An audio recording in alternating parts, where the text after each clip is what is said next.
मराठा आरक्षण क्रांतिकारक संघर्ष होता मनोज जरांगे पाटील यांचा कार्यक्रमाच्या मुख्य मंचावरती आगमन होतंय दादांचं। आपण सर्वांनी प्रचंड टाळ्यांचा कडकडाट करायचा आणि मनोज जरांगे पाटील यांचं या घोंगडी बैठकीच्या ठिकाणी स्वागत करायचं आहे। जोरदार टाळ्यांचा कडकडाट, प्रचंड टाळ्यांचा कडकडाट।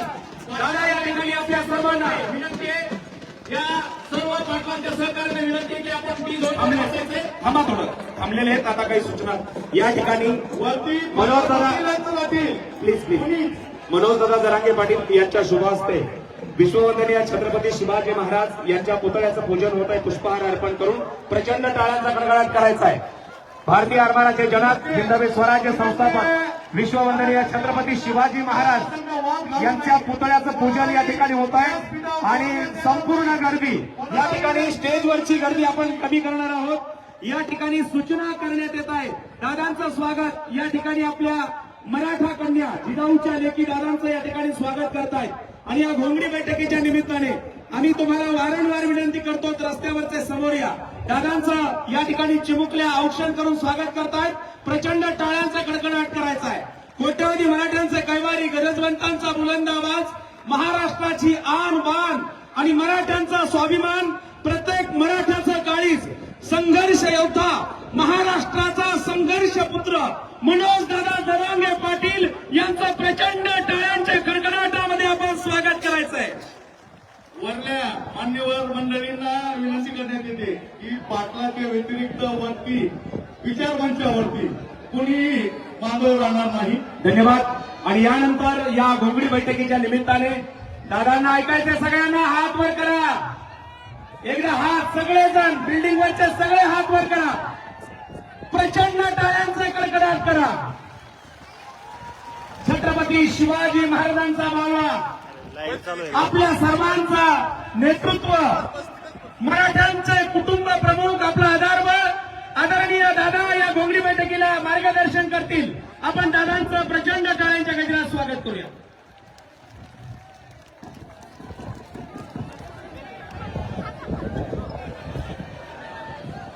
विचार मंचावरील इतर जर कोणी मागं असतील वरती तर त्यांनी खाली यावं। मीडियाच्या व्यतिरिक्त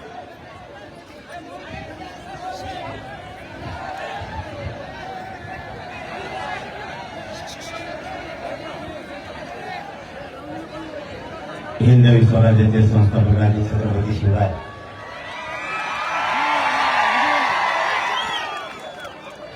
माझ्या गेवराई तालुक्यातील जमलेल्या तमाम मराठा बांधवांना माझा मानाचा देश हो। गेवराईची मात्र कमालच असते प्रत्येक वेळेस। 8 दिवस झाले सरकार गेवराईकडे बघतो आणि गेवराईचा अशी लाट उसळती कधी पण की पुरा महाराष्ट्र गेवराईमुळे कामाला लागतो। आजही पुन्हा एकदा या गेवराई तालुक्यातल्या मराठ्यांनी पाऊस असतानाही एकजूट दाखवली, त्याबद्दल तुमचं खरोखर मनापासून कौतुक। आपला संघर्ष मराठा आरक्षणासाठी आणि घोंगडी बैठक, या घोंगडी बैठकीचा शुभारंभ गेवराई तालुक्यातून होतो। गेवराई तालुक्यापासून पुन्हा एकदा या घोंगडी बैठकीला मराठा आरक्षणासाठी घोंगडी बैठक हिचा शुभारंभ आजपासून सुरू झाला। ही झंझावात महाराष्ट्रातल्या प्रत्येक तालुक्यात आता घोंगडी बैठक होणार। मराठा तालुक्यातला ताकदीनं मराठा समाजाला आरक्षण मिळावं म्हणून एकजूट राहणार। कुणी काहीही करू द्या, मराठा कोणालाच रोखत नाही।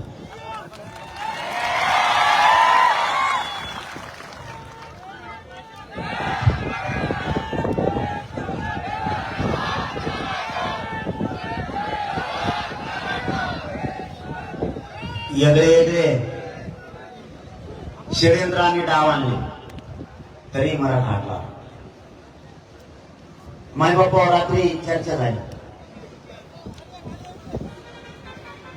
सरकारचे कॅबिनेट मंत्री अब्दुल सत्तार साहेब रात्री आले होते.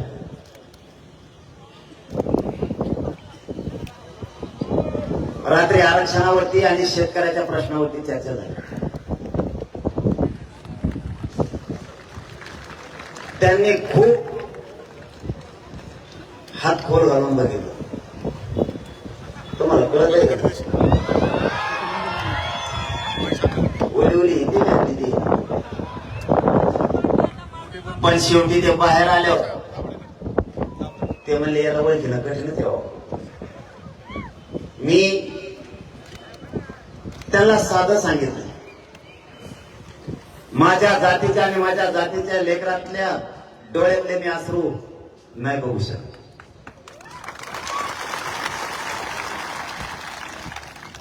माझ्या समाजाला वेळोवेळी योगदान दिलं. मायबापासह मराठा समाज लेकरं बाळा घेऊन रस्त्यावर आहे. त्यांचं योगदान मी जिवंत आहे तोपर्यंत व्हायला नाही देणार.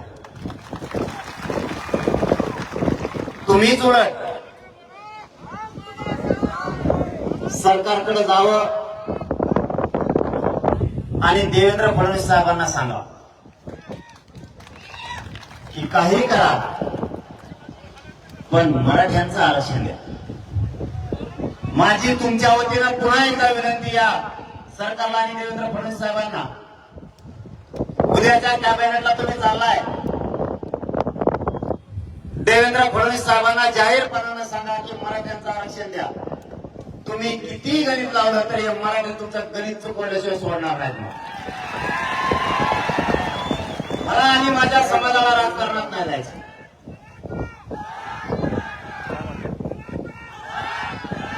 आमची इच्छा सुद्धा नाही राजकारणाकडे जायची. रात्रीची झालेली चर्चा मी तुमच्या पुढे नाही मांडतो कोणापुढे. मला आणि माझ्या समाजाला राजकारणात नाही जायचं. देवेंद्र फडणवीस साहेबांना तुम्ही सांगा आमचं आरक्षण द्या, आणि त्यांना जाहीर सांगितलं तुम्ही नाही दिलं तर तुमचे 113 आमदार पाडल्याशिवाय मी गप्प बसणार.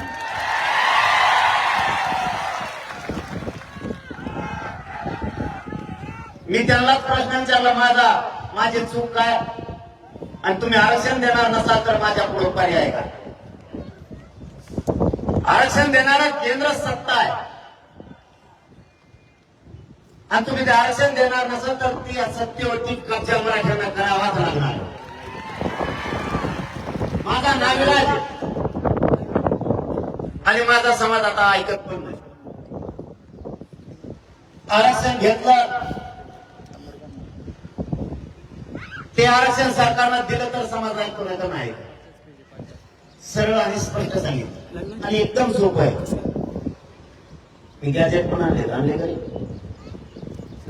गॅजेट पण नाही, गॅजेट हैदराबादचं गॅजेट पण, सातारा संस्थांचं पण, आणि बॉम्बे गव्हर्नमेंटचं पण, तीनही आणले. तिन्हीतही मराठा कुटुंबी. आणि जो कोण एक जर म्हणतो मला आरक्षण नको, मला मराठा म्हणून राहायचंय, त्या गॅजेट मध्ये त्याचं नाव आहे. पुरावाच आणला नाही, इंग्रजांनी लिहायला नाही द्यायला. आता काय करतो म्हणा, आता पुढे केलं त्याच निघालं. म्हणलं काय अनुस्वार काय आहे का मध्ये ते बघा, कोमा दिला बघा. गॅजेट आणणारा मध्ये नाही बाबा, कोमा नाही, टिंब नाही, काही नाही, त्याच नाव. आता काय करतो, माझ्या मराठा समाजाचं कल्याण होत असताना तुम्हाला का दिसत नाही? तुम्ही का बघत नाही? आमचं म्हणण्याचा भागच एवढा आहे, तुम्ही घेऊ नका. तुम्हाला नाही घ्यायचं तुम्ही घेऊ नका. माझ्या गोरगरीब मराठ्यांना तुम्ही विरोध करू नका. आणि तसं पाहिलं तर यांना आरक्षणाची गरज पण नाही, आणि ज्याला आरक्षणाची गरज नाही तोच नेमका मराठा आरक्षणाला विरोध करतो. यांच्या म्हणण्यावरती आपलं जीवन नाही चालणार, यांच्या म्हणण्यावरती आपलं जीवन चालणार नाही, म्हणून आपल्याला आरक्षण पाहिजे. आणि त्यांना रात्रीही मी पुरावे तसे दिले. आणि दुसरा विषय त्यांच्याविषयी मांडला, माझा शेतकरी प्रचंड अडचणी सापडला. शेतकऱ्यांना सरसकट नुकसान भरपाई द्यायची, अर्धवट फिरतवट नाही. आणि त्या तुरट्या ते काय आडी अडचणी, ते कोणचं इबी पाणी, तलाठी मंडळाचे अधिकारी हे प्रकार मला सांगू नका बाबा. ते येत 11 वाजता, तलाठी उठवतोय 12 वाजता, त्याला गावात येतो वाजते 2, तर त्याच्या गोळ्याचा टाइम होतोय, ते 5च्या आत घरी जात आहे, मेला महाशक्य. ते लफडं पाहिजे नाही म्हणा. आणि अरे हा तुम्हाला एक सांगायचं राहिलं ना, कृषी मंत्र्यालाच फोन लावा.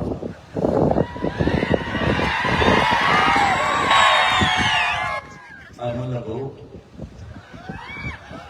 मी काय गावा फोन लावत नाही भाऊ, पण मग शेतकरी अडचणीत आलाय, खातं नेमकं तुमच्याकडे तेवढे खप पैसे देऊन टाका. ते म्हणे सरसकट द्यायचे. आणि गेला बोलून, आणि माझ्या संग एकदा बोललं की वाजतच. आता सरसकट म्हणल्यामुळे सरसकटात दे नाही, कारण शब्द काय नाही दिलेला नाही, शब्द दिलाय कृषी मंत्र्यांनी.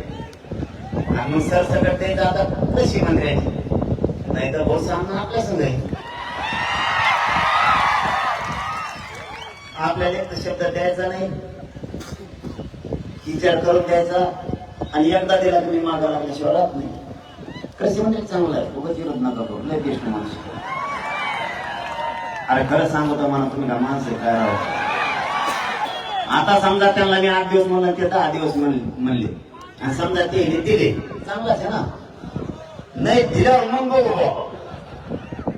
नाही दिल्यावर ठीक आहे. मी देवेंद्र फडणवीस साहेबांना सुद्धा रात्री फोन लावला, पण ते कामात होते, त्यांनी उचलला, मी परत आला 4-5 मिनिटांनी लगेच आलो. त्यांना सांगून टाकलं उद्याच्या कॅबिनेट मध्ये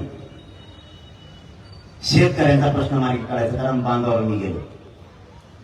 माय बापा इतकी बेकार परिस्थिती आहे.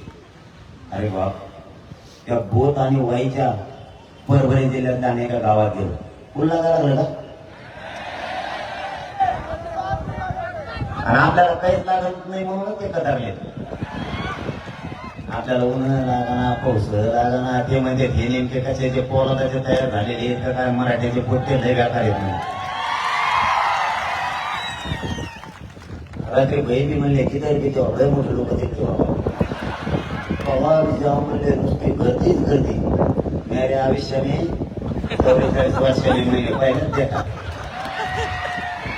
बहिणांना क्षण आल्या तर 3 म्हणले, पण चांगला माणूस आहे तो, मला मी सगळंच करतो त्यांना गेल्यावर, आणि करू शकतो ते माझ्यासारखं. ते विकाचा अपघात बोलत नाही, काय डोकी त्याचं बघायचं नाही. अर्थच देत पाहिजे ते, त्याशिवाय सरळ नाही होत.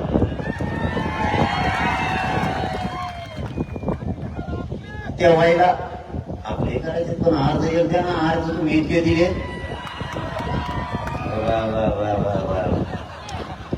आपले करायचे, पण तुम्ही अर्ज जे दिले पण डोकंच बंद पडलं. नुसते अर्जाचेच नाही ना वसा द्या अंतरवाली, भयानक अर्ज आले. त्यांना देराव तुम्हाला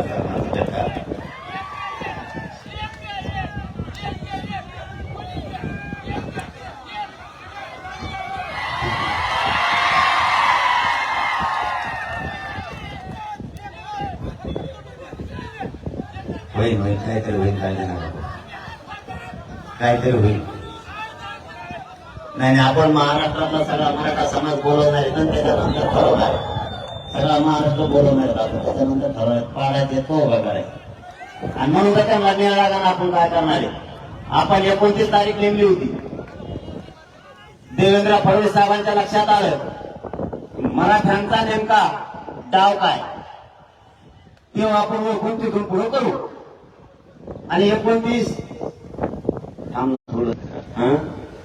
कोण देतो होता, हा सांग. नाही हो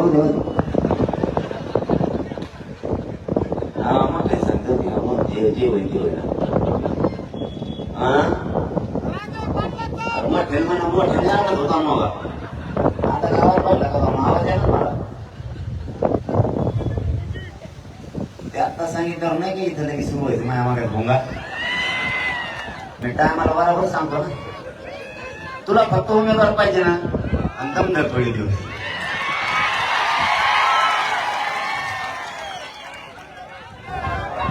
एकोणतीस तारखेला आपण निर्णय घ्यायचा ठरवलं, पाडायचे का उभा करायचे. त्यावरती देवेंद्र फडणवीसांनी अंदाजा घेतला. मराठी नेमके काय करणार आहे.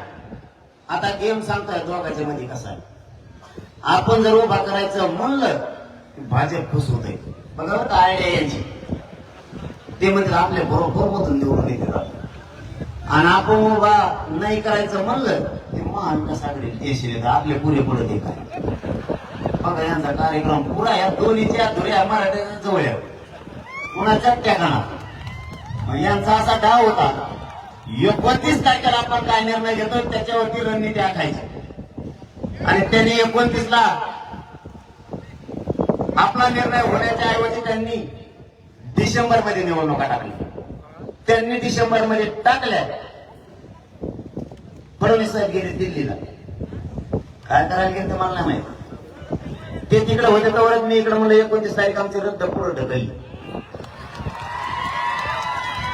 त्याला गेमच कळालं नाही मराठ्याचा. आलं माघारी काय करी. दिल्ली राहील सगळंच राहील. यांना वेळेवर काय हातोडा मारायचा ते योग्य दिशेनं मारा. तुम्हाला माहिती आहे ना 1 वर्ष झालं मी फक्त तुमच्यासाठी काम करतोय. एकही निर्णय चुकून दिलेला नाही. पुढचाही चुकून देणार नाही. उभा दम झाला तुम्ही. आपण काय डाव टाकणार आहे काही कळून द्यायचं नाही. दोघांचे बी गणित चुकले पाहिजे. ती वेळ आली मिळत देणार पाहिजे. आपण काय करतो सगळ्यांची इच्छा जी असेल ती बैठक घेऊन आपण ठरवू. काल मी बोथ आणि वाईच्या परभणी जिल्ह्यातल्या गावात काही नाही राहिलं. त्या गावात शेकडो गावं शेतकऱ्यांची पिकासह वाहून गेली. एक जणाच्या आम्ही घरात गेलो होतो. आंबेवड काय वडगाव त्या गावाचं नाव होतं. 159 घरात काहीच नाही राहिलं. भांडे बासणं सुद्धा वाहून गेली. शेळ्या जनावर सुद्धा वाहून गेली. मग तुम्ही यांना मदत नाही करणार तर मदत करणार. आज संकटात हे माझा शेतकरी त्याच्या हातात तोंडाला आल्याला घास गेला. खिशात जेवढे काय पैसे होते ते सगळे शेतीत लावले. एकही रुपया त्याच्याजवळ आज राहिला नाही. आणि हे संकट पावसाचं एवढं मोठं उभं राहिलं की त्याची प्रचंड नुकसान झालं. आज त्याला मदतीची गरज आहे. मी सांगताना काल फडणवीस साहेब सत्तार साहेबांनी कृषी मंत्री साहेबांना सांगितलं जर शेतकऱ्यांचं 1 लाख नुकसान झालं असलं त्याला 5,000 द्यायचे नाही, लाखच द्यायचे. एखाद्या शेतकऱ्यात जर 20,000 नुकसान झालं तर त्याला 500 रुपये नाही द्यायचे, 20च द्यायचे. जर कुणाचं 10 लाख नुकसान झालं असलं तर त्याला 10 लाखच द्यायचे आणि ते पण 8 दिवसाच्या आत. तुम्ही आज जाहीर कराल आणि 2 वर्षांनी देताल ते चालणार नाही. कारण मैदानात मी सुद्धा राहणारे शेतकऱ्याबरोबर बघतो म्हणून तुमच्याकडे शेतकऱ्यामध्ये जातीचा समान नाही आणि शेतकऱ्याला कोणी जातीत तोलायचं नाही. या राज्याचा आणि देशाचा कणा शेतकरी आहे. शेतकरी खचला नाही पाहिजे. आणि मायबापानं तुम्हालाही माझी विनंती धीर सोडू नका. संकट किती पण येऊ द्या. टोकाचा पाऊल पुढे उचलू नका. तुमच्या समोरचे संकट सगळ्याच्या लक्षात येत आले. सगळ्या संकटाचा सामना आता तुम्हाला करायचा. तुमचे लेकरं तुमच्या डोळ्यासमोर दिसत आहेत. कर्ज दिसतंय. गेलेलं पीकही तुमच्या डोळ्यासमोर आहे. पण तुम्ही धीर सोडू नका. तुम्हाला हात जोडून माझी विनंती. तुमची तुमच्या कुटुंबाला गरज आहे, या राज्याला सुद्धा गरज आहे. नंतर कोणीही कामाला येत नाही. कोणी कोणाकडं वेळ होऊन गेलं डोकं सुद्धा नाही बघत. म्हणून तुम्हाला हात जोडून विनंती आहे. नुकसान झालं असलं तरी धीर धरा. यांनी नाही दिलं तर यांच्या छातावर बसून आपण घेऊ. पण यांना सुट्टी नाही. सगळा शेतकरी राज्यातला रस्त्यावर उभा. आणि यांनी नाही दिलं आणि जर शेतकऱ्यांची पुन्हा फसवणूक केली, नुकसान भरपाई दिली नाही, अनुदान दिले नाही, पीक विमा दिला नाही, या निवडणुकीत त्यांचा एकही माणूस शेतकऱ्यांनी निवडून येऊ द्यायचा नाही. पुरेचे पुरे घरी पाठवायचे. जे आपले नाही त्याची आपल्याला गरज नाही. सामना यावेळेला जबरदस्त होणार आहे. सगळ्यांचे डोळे मराठ्यांकडे लागलेले. मराठे काय करतायत यावर या महाराष्ट्रातल्या राज्याची दिशा ठरणार आहे. कारण आपण एकटेच 50-55% कोणाला किती वळवळ करू द्या, कितीही छगन भुजबळने ताकद लावली तरी त्याचा कार्यक्रम होणार म्हणजे होणार. ते तर बोलतच नाही आता. असा गप त्याला वाटलं गपच घर निवडून येईल का, तरी पण नाही. तिथं सगळ्या पक्षातले मराठी एक झाले. ते म्हणते झाले आता एवढ्या वेळेस एक जण याला घालवायचं. रात्री सुद्धा त्यांचे माझे आमदार आले होते. काय नाव होतं पण मध्ये नाव लय चित्र तिकडे. ते म्हणते ते सुद्धा खूप लावून धरलं होतं रात्री.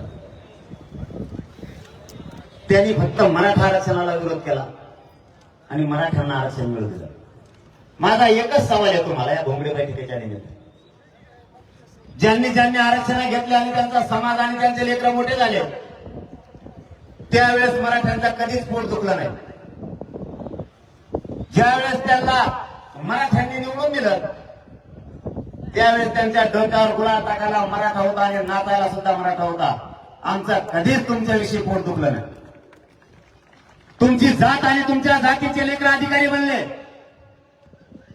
तुम्ही तुमच्या जातीला आरक्षण दिलं त्यावेळेस आमच्या डोळ्याला आम्ही ते बघितलं. आम्ही कधीच तुम्हाला दिलेल्या आरक्षणाला विरोध नाही केला. तुम्ही कुठलंही आंदोलन न करता आरक्षण घेतलं. कोणती समिती नसताना आरक्षण घेतलं आणि नोकऱ्यात गेला. आमच्या मराठ्यांना कधीच वाईट वाटलं नाही. मराठी 42 वर्षापासून रस्त्यावरती आहेत. आम्ही आमचा संघर्ष करून आरक्षण मागतोय. आमच्या लेकरांच्या बलिदान गेले. करोडोच्या संख्येनं मराठा रस्त्यावरती आहे. त्याचबरोबर आमचं हक्काचं आरक्षण आहे तरी तुम्ही मिळू देत नाही. तुमचं पोट दुखण्याचं कारण काय? आम्ही तुमचं आरक्षण मागतच नाहीये. तुम्हाला आता आरक्षण मिळालंय 90 ला आणि 1967 ला. तेही आमच्या डोळे देखता आमच्याच लोकांना दिलंय. आमचं 1884 पासूनच आहे. तुम्ही मराठा आरक्षणाला विरोध करणारे कोण? का तुम्हाला आमचे लेकर मोठे होते वाटत नाहीये? हा संघर्ष गोरगरीब मराठ्यांच्या लेकरांसाठी. आज सकाळी PSI झालेला मुलगा आपल्याकडं अंतर्वाहित आला होता. त्याच्या चेहऱ्यावरचा आनंद बघण्यासारखा होता. माई बापा लेकर या आरक्षणामुळे अधिकारी बनायला लागले. मी परवा पुण्याहून येताना अंबळनेरमध्ये एक मुलगा आणि एक मुलगी रस्त्यावरती भेटली. दोघंही MBBS ला लागले आरक्षणाच्या जोरावर. हे स्वप्न आपल्याला बघायचं. आपले लेकर अधिकारी झालेले. राजकारणाचं जास्त येड लागू देऊ नका. आपला स्वप्न आहे मराठ्यांचे लेकर अधिकारी झाले पाहिजे. जास्तीचा आनंद तुमचे लेकर अधिकारी झाल्यावर तुम्ही आनंद व्यक्त करा. तुम्हाला अशा घोड्या लागल्या तुम्ही आणतात नेत्याला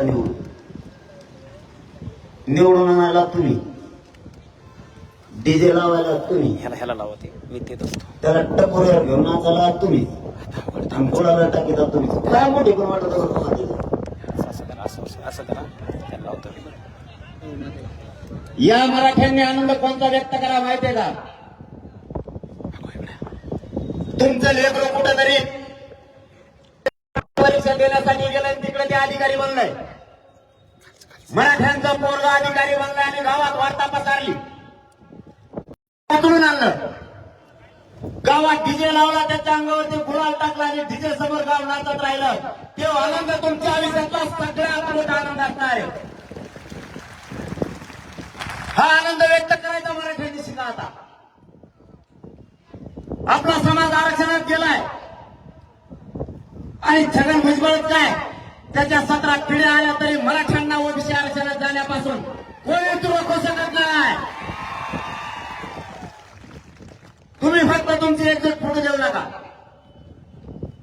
मराठ्यांच्या मनगटाला मनगट लावायची ताकद यांच्यात नाहीये. फक्त त्या वळणावरती मराठ्यांना जायचं नाही. मराठी जर त्या वळणावरती गेले तर पळायला सुद्धा जागा राहणार नाही. आपल्याला फक्त त्या विषयात जायचं नाहीये. शांततेतच मराठ्यांना मिळून द्यायचं. आता नवीन डाव सुरू केलाय.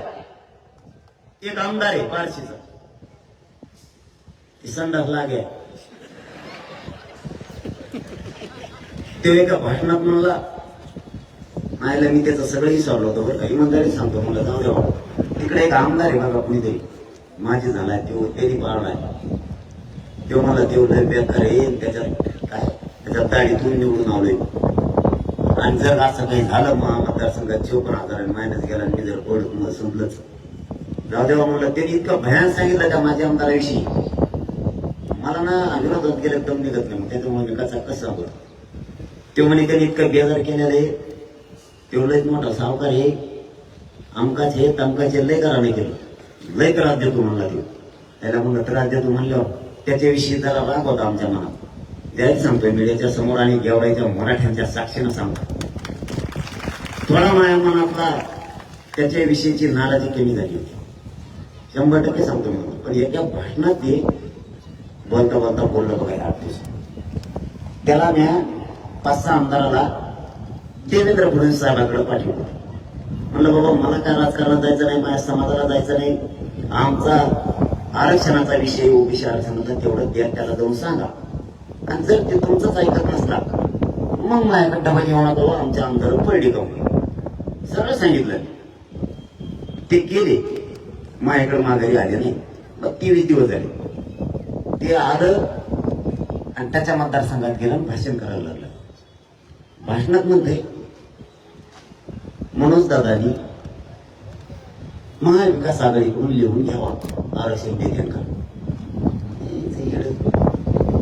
ते देणार नाही म्हणून तो तिला पाहिलं होतं ना. आज तू म्हणतो त्याच्याकडून लिहून घ्यावं. मला एक सांगा, आपल्या गावचा सरपंच आहे. सरपंच असल्यावर आपण खड्डे बुजायचं काम, रस्ता करायचं काम सरपंचाला सांगतो का पाड्याला सांगतो माझी सरपंच. आणि मग सरकारलाच मागत असते. त्याला एवढं नाही, त्याचे बरेच प्रश्न येतात. त्याच्या मतदारसंघात जाऊनच मी त्याच्या प्रश्नाची उत्तरं देतो. हे केवळ जे सांगतो.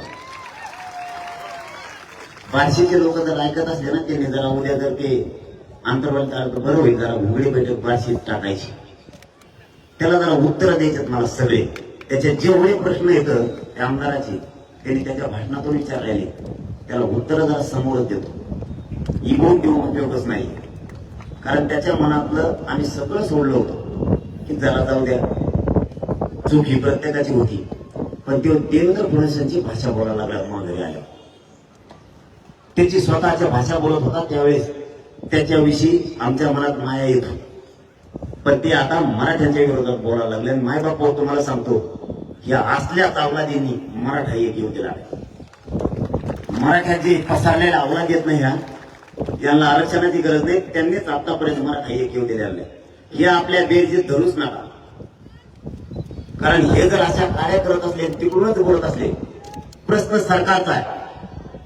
आरक्षण देण्याच्या हातात सरकारच्या. सध्या राज्यकर्ते जमात म्हणून सरकार भाजपा सरकारचं नेतृत्व करत आहे. विधानसभा अस्तित्वात असताना मुख्यमंत्र्यांचं काम आहे जनतेचे प्रश्न जाणून घेणं, पण तुम्ही जर मंत्रिमंडळाला उपमुख्यमंत्री काम करून देणार नसाल तर बाकीच्या मंत्र्यांनी आणि आमदारांनी काम करायचं कसं? देवेंद्र फडणवीसांनी मराठ्यांना दिलेले शब्द पूर्ण केले पाहिजे. सगळ्या सोयऱ्यांचा अध्यादेश मी नाही काढला. सगळ्या सोयऱ्यांची अधिसूचना मी नाही काढली. 2012च्या कायद्यात दुरुस्ती करायचं ठरवलं तुम्ही. राज्यपालांच्या सह्या आणल्या तुम्ही. विशेष अधिवेशन बोलवून ठराव केलाय तुम्ही. हरकती मागवण्याचं काम हे तुम्हीच केलं आणि आता सगळ्या सोयीची अंमलबजावणी करण्याऐवजी तुम्ही आमच्याच मराठ्यांचे आमदार आमच्याच विरोधात घालायला लागले. यांनी किती विरोध केला तरी माझा गोरगरीब मराठा मागे सरकणार नाही. जर यांनी या देवेंद्र फडणवीस साहेबांनी जर असं मराठ्या फूट पाडायचा प्रयत्न केला तर मराठ्यांना तुम्हाला जाहीर सांगतो यांचे 113 राज्यातले मराठी आमदार पाडू शकतात. मराठे ते पुरेचे पुरे पाडल्याशिवाय गप्प बसायचं नाही. कारण आपला जीव आरक्षणात आहे आणि यांचा जीव खुर्चीत आहे. खोटे नाटे प्रस्ताव आम्हाला नका विचारू. दोघांनी एकमेकाच्या समोर बसून बैठका घेऊन आरक्षणाच्या बाबतची तडजोड करायची भूमिका तुमची आहे. जनता म्हणून ती आमची नाहीये. तुम्ही आम्हाला प्रश्न विचारू शकता कसे? मराठ्यांना ओबीसीतून आरक्षण मिळत आहे. ओबीसीच्या यादी क्रमांकावरती 83 क्रमांकाला कुणबी आहे. कुणबी आणि मराठा एकच आहे. याचाच आधार येऊन सुशील कुमार शिंदे सरकारनं मराठा आणि कुणबी एकच याचा 2004 ला जी.आर. काढलाय. मग मराठा आणि कुणबी एकच आहे ही जर अध्यादेश त्यांनी काढलाय तर कुठला तरी आधार असल्याशिवाय काढलेला नाहीये. तो अध्यादेशही तुम्ही रद्द केला. मराठा कुणबीत असताना कुणबीत आरक्षण दिलं नाही आणि ज्या जाती ओबीसी आरक्षणातच नव्हत्या त्या जाती तुम्ही आरक्षणामध्ये घातल्या.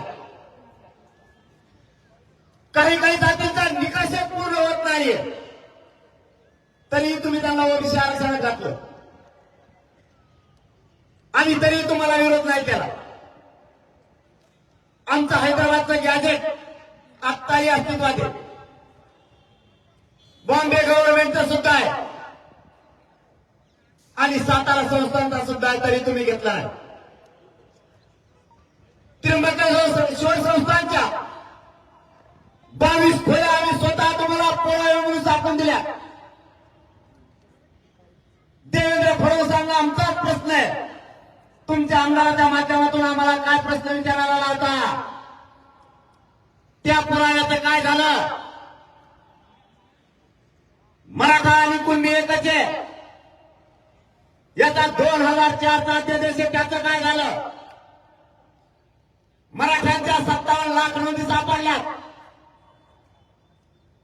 ते सगळे प्रमाणपत्र तुम्ही वितरित का केले नाहीत? ज्यांच्या नोंदी सापडल्या त्यांच्या परिवाराला रक्ताच्या नाट्याच्या लोकांना तुम्ही प्रमाणपत्र देण्यापासून का रोखलं? या घोंगडी बैठकीच्या माध्यमातून या घेवरात जमलेल्या लाखोच्या संख्येच्या मराठ्यांच्या माध्यमातून देवेंद्र फडणवीस साहेबांना आमचा प्रश्न आहे. आमच्या व्हॅलिडिटी का थांबवल्या? एससीबीसीचं 10% आरक्षण आम्ही मागितलेलं नसून तुम्ही का दिलं? आणि ते दिलेलं असतानाही तुम्ही आमचं इंटरव्ह्यू आरक्षण का रद्द केलं? मराठ्यांच्या पोरांच्या मुळावरती तुम्ही कशामुळे घाव व्हायला लागलात? गोरगरीब मराठ्यांच्या पोरांचा दोष काय? तुम्ही एससीबीसी आरक्षणाला 6 महिन्याची मुदतवाढ दिली. तुम्ही कुणबीच्या व्हॅलिडिटीला 6 महिन्याची मुदतवाढ का दिली नाही?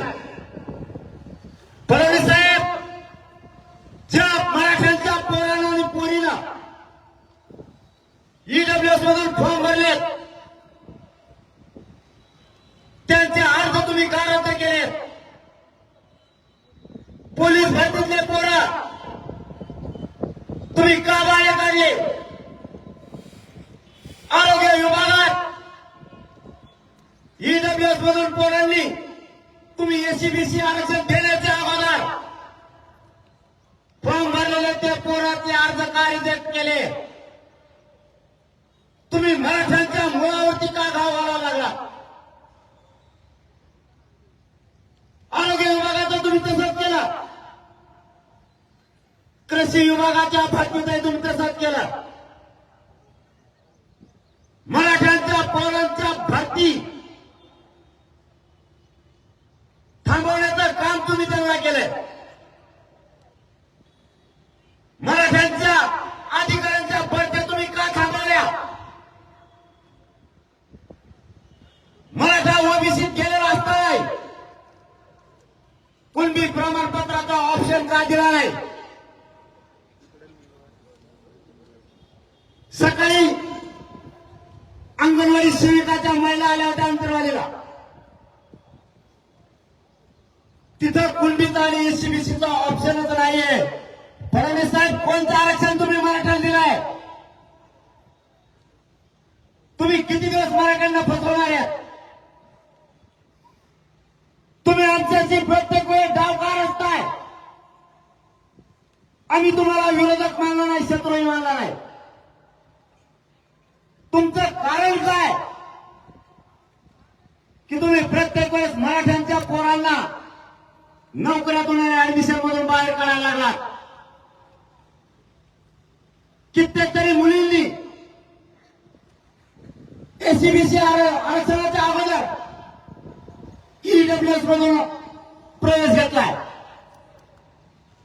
तुम्ही 2 वेळेस ते मान्य केलंय.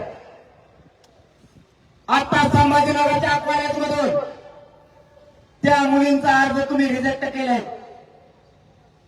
त्या लेकरांची काय चूक आहे? ईडब्ल्यूएस ज्यावेळेस अस्तित्वात होतं त्यावेळेस त्यांनी फॉर्म भरलेला आहे. तुम्हाला मराठी सोडून दुसरे दिसतच नाहीत काय? मराठ्यांच्या पोरांवरती अन्याय काय म्हणून करताय तुम्ही? तुम्हाला असं सिद्ध करायचंय काय फडणवीस साहेब?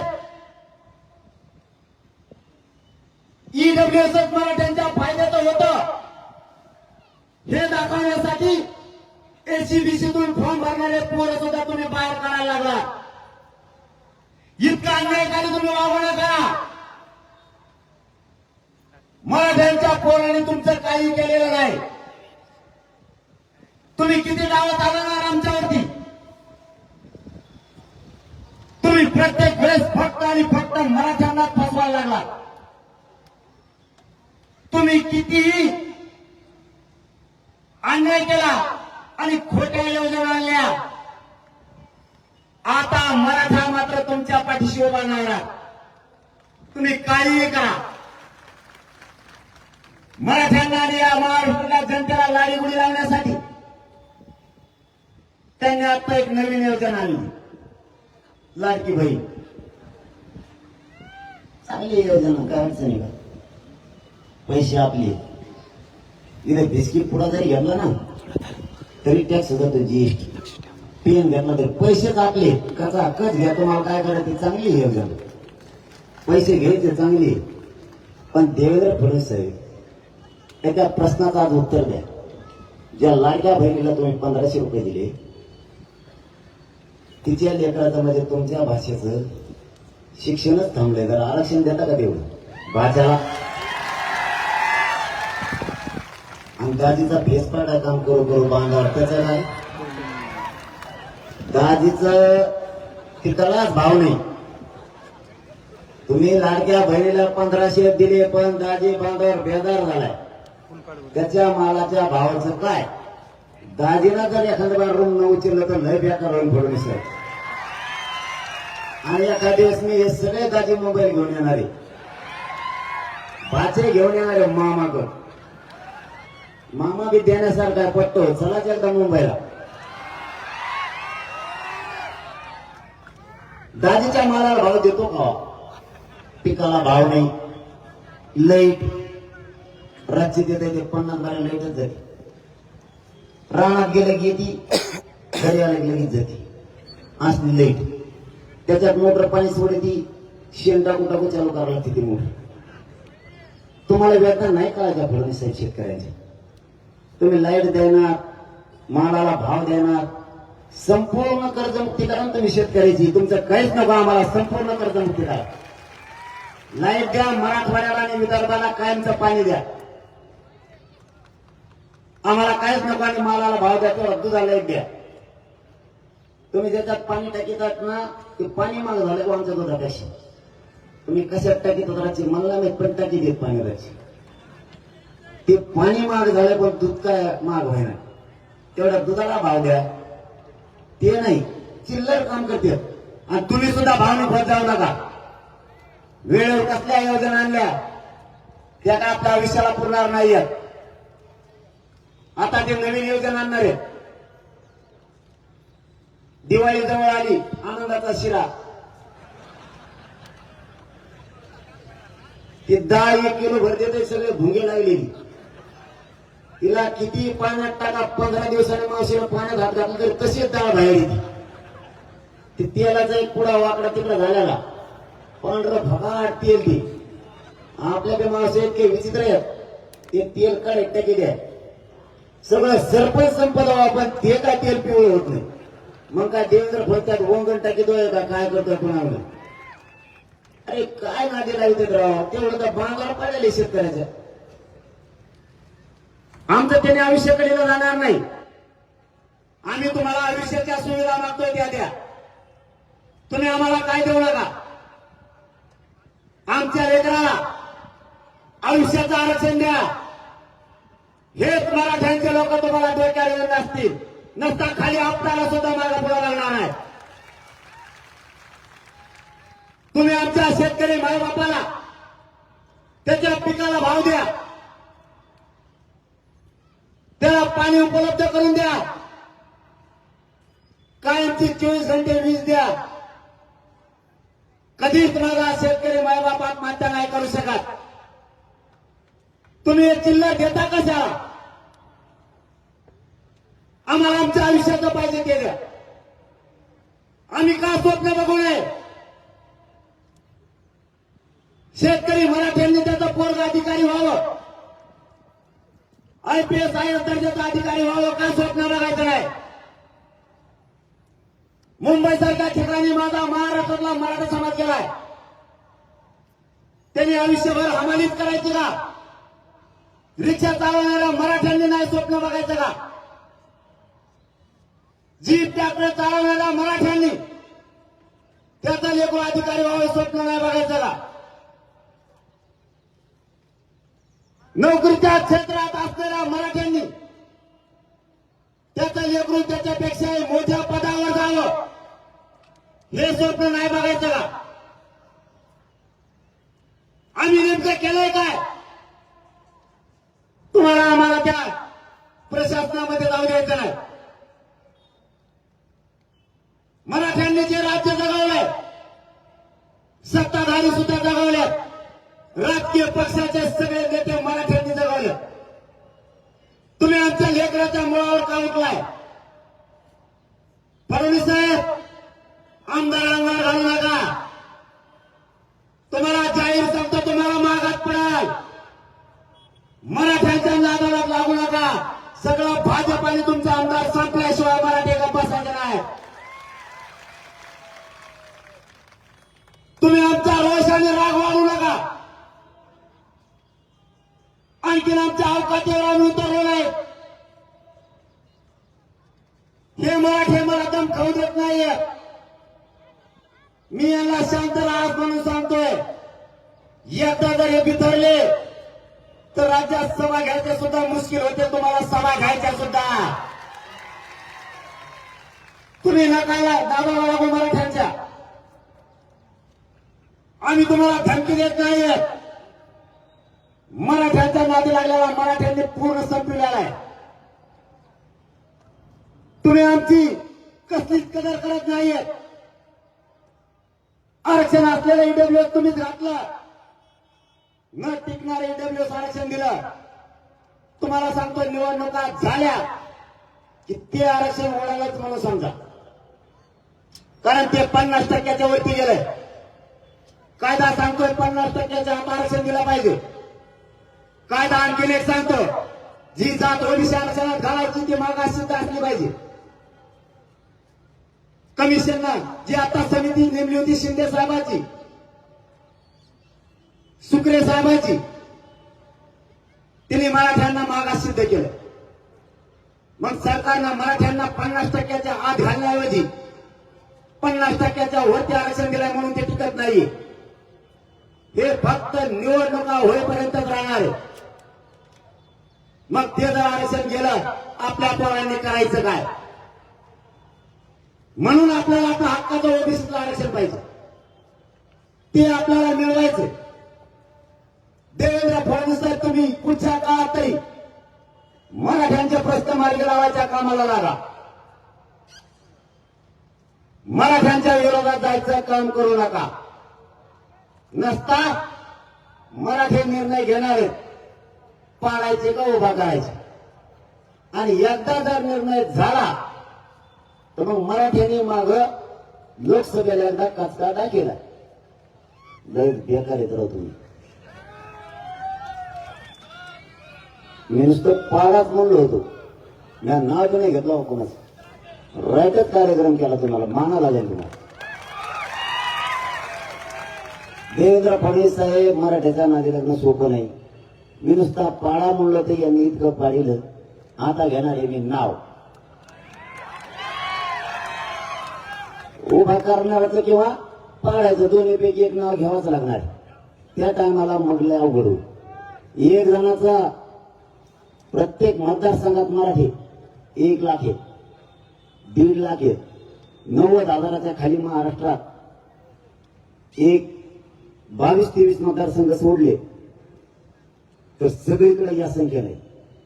आणि तुम्हाला 60-70 हजाराची लीड तोडणं सोपं आहे का?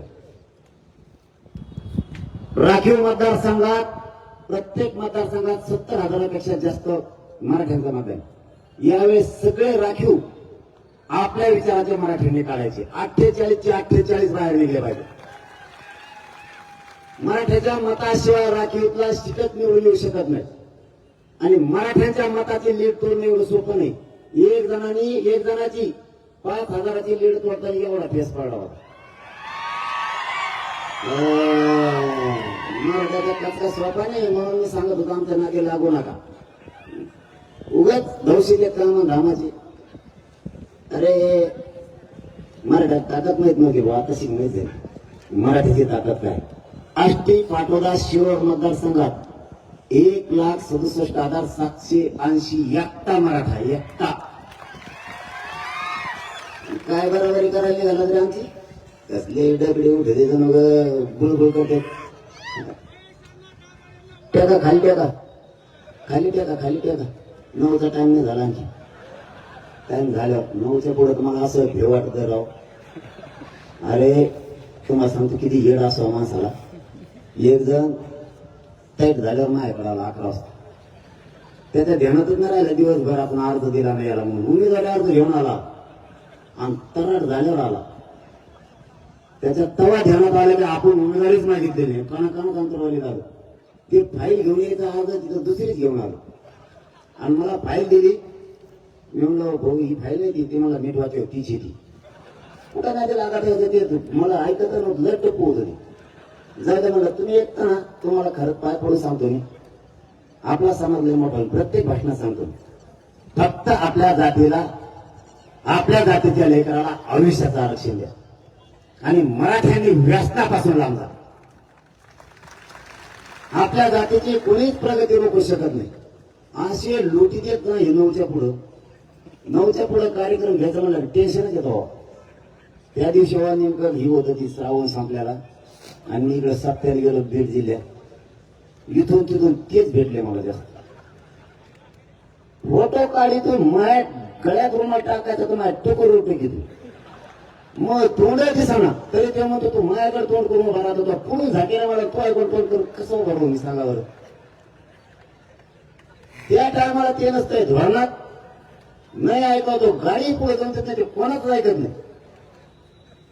तुम्हाला संग्रहात तुम्हाला जर खोटं वाटत असलं नाही माझ्या संग्रहात तुम्ही ऍडजस्ट जे जे तिथले बरेच जण राहतात त्यांना माहिती आहे कसं काय तेच उलट 9च्या पुढे काढायचे शेण पण मारतात त्यांच्या घरी येते नको म्हणते ह्या टायमात आपल्या आवड असे पायावर पाय देतात कसा कच आणि मला शेती देत परत तुम्ही फक्त दारू सोडा सुधारले जातात लोकांनी स्वप्न बघितलं मायबाप मराठ्यांना मराठ्याला कधीच मांडी लावून बसू द्यायचं नाही. आपल्या विनाकारण पिढ्याला पिढ्या वाद लावत राहिलो आपण 1 घंटा झाला बोलतो एक बी मराठ्यात हल्ला नाही होता तशीच बोललो येणेच आपल्याला सरकार कदरलंय बघा ते म्हणते हे हलत नाहीत जात नाहीत 9 वाजत रात्री बहिणी म्हणत होती 70 भाई सुद्धा ते म्हणे इतक्या बार देख्या 12 घंटा उभं राहते लोक म्हणलं राहतात भाऊ 12 घंटा राहते उभा कारण ते स्तुती करत होते मी काय त्यांना आडवं नाही बोलत तो चांगला माणूस आहे खरं निर्भीड पाहिजे रे माणूस तेव्हा जमतंय ते पण निर्भीड आहे तेव्हा तुम्ही पहिल्यांदा बघितला असा तो मुसलमान को मागे आरक्षण म्हणलं हा मागे ते म्हणलं मग मैत पहिले 7च आहे म्हणलं आहे तर मग मैत येईन कुठे मी तर कुठे हाट्या म्हणलं माझं बंदे हो रवी ते म्हणलं तू पाडो म्हणजे आम्ही पाड्या म्हणलं मग इथं पुढे पाड्या सगळ्या कुद्य होऊन द्यावं म्हणला ते म्हणलं कुद्य होऊन द्याव हाटायचंच नाही म्हणलं मग हाटल्याच नाही का मरको एकदा हिंदी शिकावं म्हणलं तुम्ही ती मला मेरीच बिघडी आता तुम्हाला बोलता काय बोला मेर नाही लागून राहिला म्हणून परेशान होय हो आणि गेले बी कारण ते मग ते नंतर मराठी जोडायला सुरू केली त्यांनी ते आपल्याला जमत इंग्लिश हिंदी तर मग टिपणच बसा ना काय करा मी एक माणूस आणला होता हिंदी शिकायला ते होता अँकर त्याच्या आधी चांगलं चालली होती नोकरी भिवकरी हिंदी बी चांगली चालली होती मला शिकायच्या नादात ते समज गेलं ते माझ्या पाय पडलं वाटलं म्हणे मी तुम्हाला हिंदीने शिकित नाही हाय ती नोकरी ते मी अँकर राव म्हणे लय गावगड खेळ झाला आणि खरं सांगतो तुम्हाला आपल्याला राजस्थान मध्य प्रदेश हरियाणा दिल्ली गोवा गुजरात इथल्या मराठ्यांचं आमंत्रण आहे मी हिंदी शिकलो की त्या राज्याचा कार्यक्रम केलाच म्हणून समजायचा गुजरातचे पटेल कार्यक्रम लावणार 15-16 लाख मराठी गोव्यातले मराठी बिहार दिल्लीतले मराठी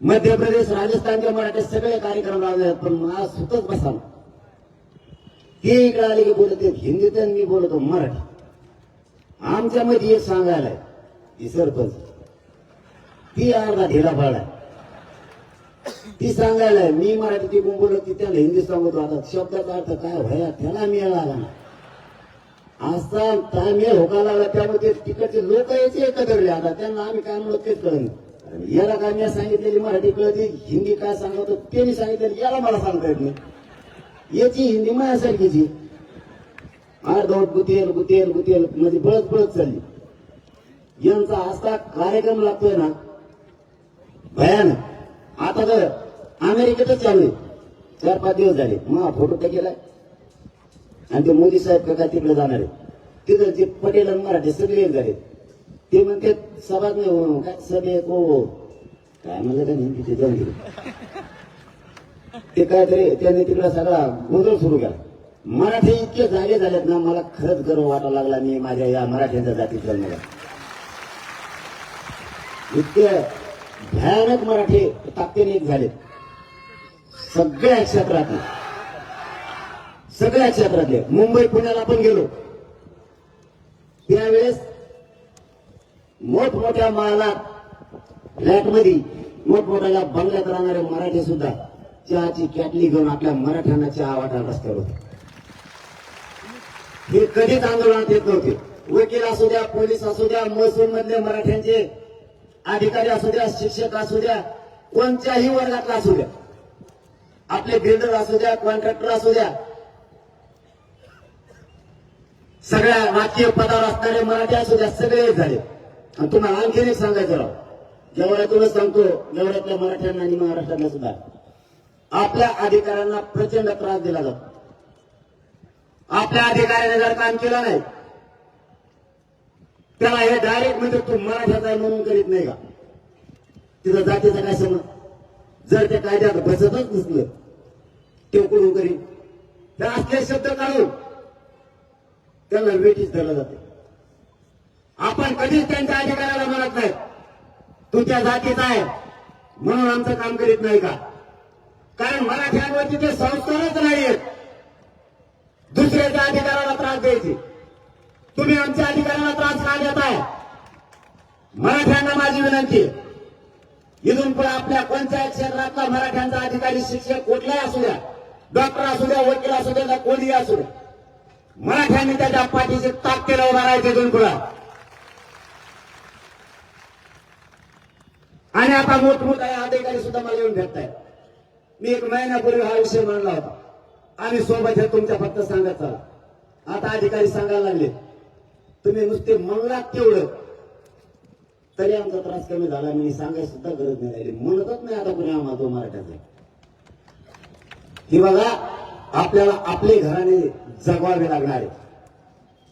हे सुद्धा विषय तुमच्या डोक्यात असू द्या.